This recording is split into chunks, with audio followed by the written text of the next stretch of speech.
Nathan Joynes, born 7 August 1985, is an English footballer who plays as a forward for Handsworth Parramore F.C.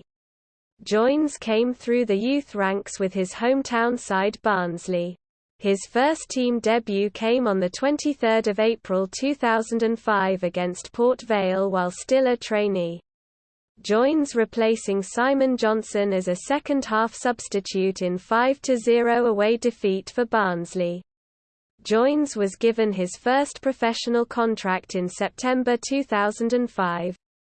Joynes joined FC Halifax Town on loan in November 2006. Scoring 3 times in the Conference National before being recalled by Barnsley in January 2007. Later that month he joined Boston United on loan, and was a regular in their struggling side until returning to Barnsley with 4 games remaining, and Boston deep in both financial trouble and a relegation battle.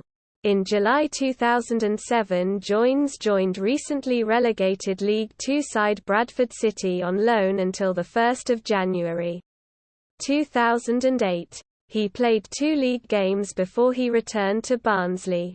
2 days after his return to Barnsley, Joynes and his teammate Thomas Harban, who was also on loan at Bradford, joined FC Halifax Town on a free transfer. He moved to Stalybridge Celtic for the 2008-09 season before moving back to FC Halifax Town in March 2009 for his third spell with the club. In August 2009 a move to Guiseley followed, before in November 2009 he signed with Matlock Town. In October 2012 he joined Stocksbridge Park Steels. In 2015, he joined Handsworth Parramore F.C. Now plays for FC Isle of Man in the 10th tier of English football for legendary manager Kevin Chapman. Nathan Joynes at Soccerbase.